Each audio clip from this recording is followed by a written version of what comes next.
የዝና ያታንገላችኝ የዝና ተማሪ ነኝና ዛሬ ከኢህአዴግ ጋር በነበረው ጠብ የተነሳ የምናስታውሰው የኪነ ጥበብ ሰው ተስፋዬ ወርቅነህ ይባላል። ተስፋዬ ወርቅነህ የጎጃም ሰው ነው። ሞጣ አካባቢ ተወልዶ እንዳደገ ይነገራል።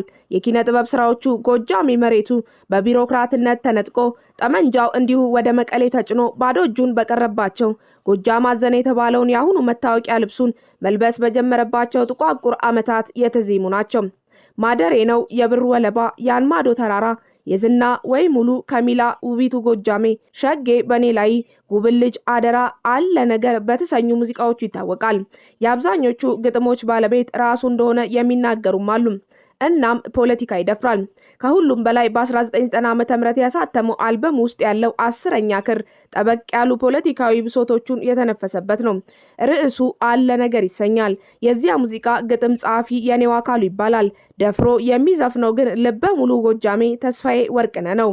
በ2010 የኢህአዴግ ውድቀት ዋዜማ ፋሲል ደሞዝ ይህንኑ ርዕስ አዝማች እያደረገ አረሱት ላይ ዘፍኖታል።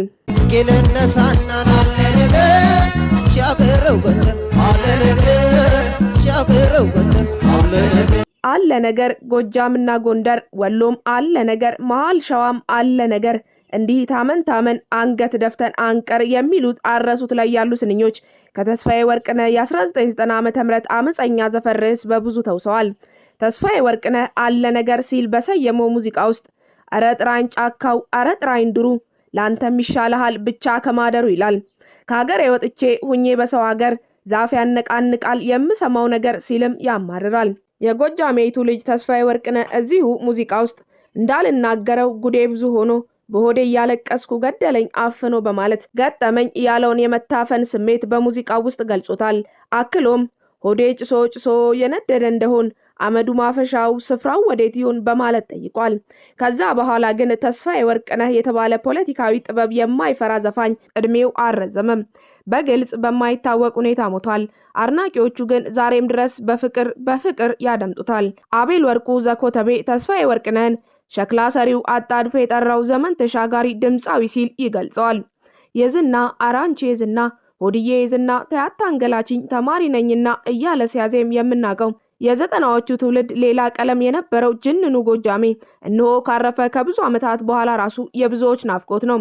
ተስፋዬ ወርቅነህ እዚሁ የዝና የተሰኘ ዘፈን ውስጥ ይሄ ልጅ ደሃ ነው ስትይ ሰማውሽ፣ ቤት የለው መኪና ስትይ ሰማውሽ፣ ፈረስ የለው በቅሎ ስትይ ሰማውሽ፣ የኔም መጨረሻ አሁን ምን አወቅሽ እያለ ሲብሰከሰክ ኖሮ በመጨረሻ በ1990ዎቹ ቦግ ፍልቅ ብቅ ብሎ ገና በለጋ ዕድሜው የመኖር ግዳጁን የዚችን ዓለም ድካም ንቆ ጠፍቷል።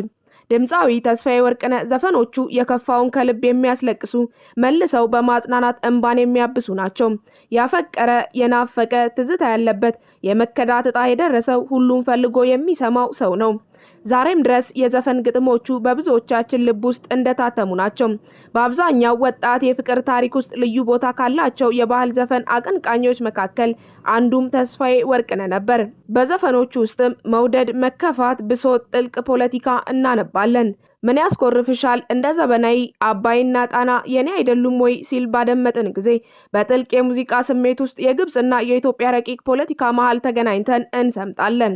ለዚህም ነው ተስፋዬ ወርቅነህ በአድማጭ የሚወደደው። አዳም ሙሉ የሚሆነው በሔዋን መዓዛ ውስጥ መሆኑን በዘፈን ስለነገረን ብቻ አይደለም የሚባለው። ተስፋዬ ወርቅነህን የምናደንቀው የህይወት ጣዕም፣ የምድር በረከት፣ የመንፈስ ጥንካሬ አንድ ላይ የሚገኘው ሴት የተባለች ፍጡር ላይ መሆኑን ስላስታወሰንም አይደለም። ምድር የጨቆነችው ተስፋውን የተቀማ አማልክት ያራቁት ሁሉ መድኃኒቱን ከሔዋን እንደሚያገኝ በውብ ድምጹ እያቀነቀነ ስላስደመጠን ብቻም አይደለም። ተስፋዬን የምናደንቀው ከሚያምር ድምጹ ባሻገር ወጣትነትንና ፍቅርን በጥዑም ዜማ በግሩም ቅንብር የተሰሩ ዘመናዊ ሽሬ ስራዎች ውስጥ ስለነገረንም ብቻ አይደለም። የአንድ ትውልድ ብሶት፣ የአንድ ማህበረሰብ ቁጭትን ያዘለ ጥልቅ ፖለቲካ ስለምናደምጥም ጭምር ነው እንጂ። ተስፋዬ ወርቅነህ በወቅቱ ባህላዊ ሙዚቃን ወደ ዘመናዊ ሳያንጋድድ ከዘመን ወጣት ጋርም አዋህዶ ከከተማ እስከ ገጠር አራንቺ ዝና ተያታንገላችኝ ተማሪ ነኝና እያለ ዝናን በቀላሉ እጁ ላይ ቁጭ ያደረገ ሰው ነበር። የ1980 እና የ1990 ትውልዶች ተማሪ ነኝና የሚለውን ዘፈን በትምህርት ቤቶችና በሚኒ ሚዲያ እንዲሁም በተለያዩ ክበቦች ያንጎራጎሩለት ተስፋዬ ወርቅነህ የፍቅር ደራሲ ነበር። በጊዜው የተስፋዬን ዘፈኖች መስማት ያፈቀሩትን ሰው ገላ እንደ መንካት ተቆጥሮ ህይወት ያለመልም ነበር። የብር ወለባ፣ ከኔ ተለይተሽ፣ ተማሪ ነኝና፣ ሙሉ፣ ከሚላ፣ ውቢቱ ጎጃሜ፣ ፍቅር በኔ ላይ፣ ከመርካቶ፣ ደራ ነው በሚሉት ዘፈኖች ውስጥ የብዙ ሰዎች ፍቅር፣ ትዝታ፣ ናፍቆትና ብሶት አለ።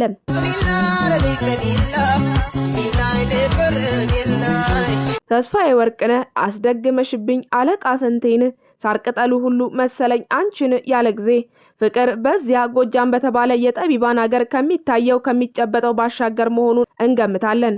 ተስፋዬ ወርቅነህ ከሰዎቹ ሁሉ የተለየሽበት አለሽ አንድ ሚስጥር ያስወድድ ያለበት ሲለንም ፍቅር ውስጥ የማይታይ ነገር ፍለጋ እንኳትናለን።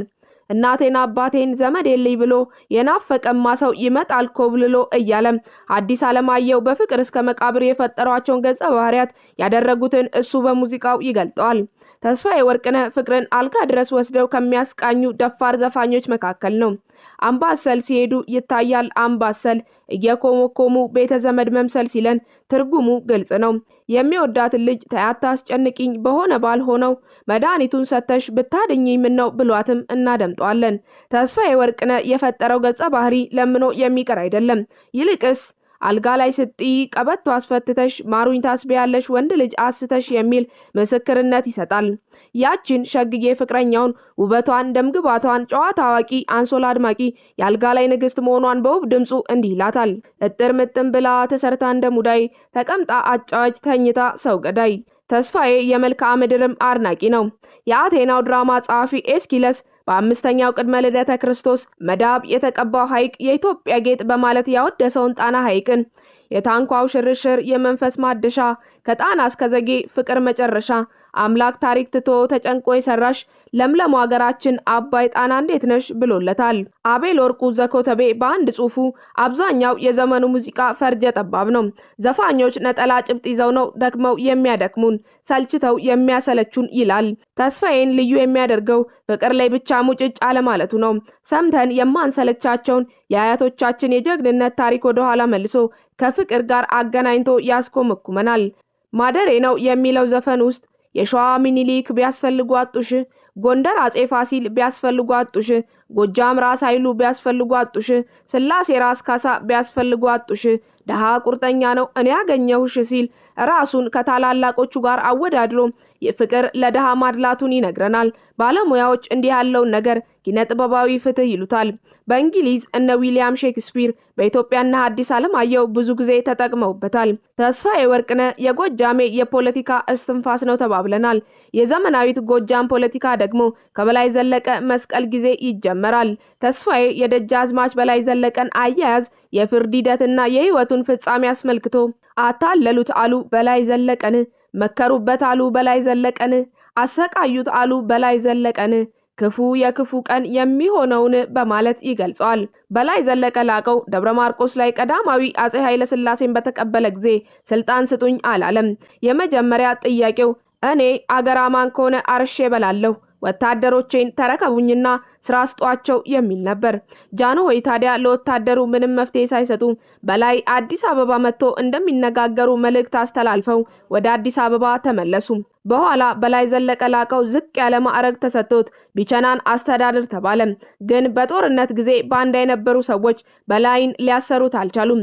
በነገር ጠምደው ያዙት፣ መከሩበት፣ ከንጉሱ ጋር አጣሉት፣ ተከሰሰ፣ ተሰቀለ። የወንዙ ልጅ ተስፋዬ ወርቅነህ አታለሉት አሉ የሚለው ይሄንኑ ሂደት ነው። ተስፋዬ ወርቅነህ አሰቃዩት አሉ የሚለው ሐረግ ለዋዛ አልተጠቀመውም። የኔው አካሉ የተባለው ገጣሚም ለብላሽ አልሰጠውም። ነገሩ ወዲህ ነው። የበላይን ስቅለት የሚያስፈጽሙ ወታደሮች ገመዱን ከማንቁርቱ ከፍ አድርገው በጆሮ ግንዱ በኩል ስላስገቡት ነፍሱ ቶሎ አልወጣ ብላ ብዙ ተሰቃይቷል። ይሄንን ነገር ብርሃኑ አስረስ ማን ይናገር የነበረ የታሳሱ ግርግርና መዘዙ በተሰኘው መጽሐፋቸው እንዲሁም አበራ ጀንበሬ፣ አባ ኮስትር በሚሉት ስራቸው ጠቅሰውታል። ተስፋዬ ወርቅነህ ጎጃም ብቻ ብሎ ሞቷል ካላችሁ ተሳስታችኋል። በመነሻችን ላይ የጠቀስነው አለ ነገር የተሰኘ ዘፈን ውስጥ አባይን ተሻግሮ አረ እንዴት ነሽ ሀገሬ፣ አረ እንዴት ነሽ ጎንደር፣ የአጼ ፋሲል ሀገር ሲል ይደመጣል። ለተስፋዬ ወርቅነህ ግጥምና ዜማ ከሚያቀብሉ ሰዎች መካከል ፀሐይ በየነ የምትባል ሴት ትጠቀሳለች። ዛሬ እንደሱ በህይወት የለችም። የኔው አካሉ ሌላው ለተስፋዬ ወርቅነህ ወርቅ የሆኑ ስንኞችን ያቀበለ ሰው ነው። ሙዚቃ ቅንብር ላይ ይስሐቅ ባንጃው፣ ሰለሞን ኢያሱ፣ ደጀን ማንችሎት፣ ዳዊት አበራ አሉበት። የዚያ ዘመን የኢትዮጵያ ሙዚቃ እንደሌላው ዕቃ ገበያው መርካቶ ነበር። ተስፋዬ ወርቅነህም ከመርካቶ የሚሰኝ ዘፈን አለው። በዚያ ስራው ላይም የአዲስ አበባን ሰፈሮች ከነውብ ልጆቿ አሞካሽቷቸዋል። የቦሌዋ መጣች የቦሌዋ ጠየም ያለች ቆንጆ ሽንጠለግላጋዋ ከጉለሌ መጣች ከጉለሌ ደግሞ ልትነካካኝ ታውቃለች ባመሌ ከላምበረት መጣች ከላምበረት ባይኗ እየገረፈች ልትነዳኝ እንደ ከብት ከፒያሳ መጣች ከፒያሳ ልታለማምደኝ ፍቅር በጠቀሳ የሚላቸው የአዱገነት ልጆች ናቸው። ይሄ ሁሉ ሆኖ የተስፋዬ ወርቅነህ አኗኗር አሟሟትና ቀብር ዝርዝሩ አይታወቅም።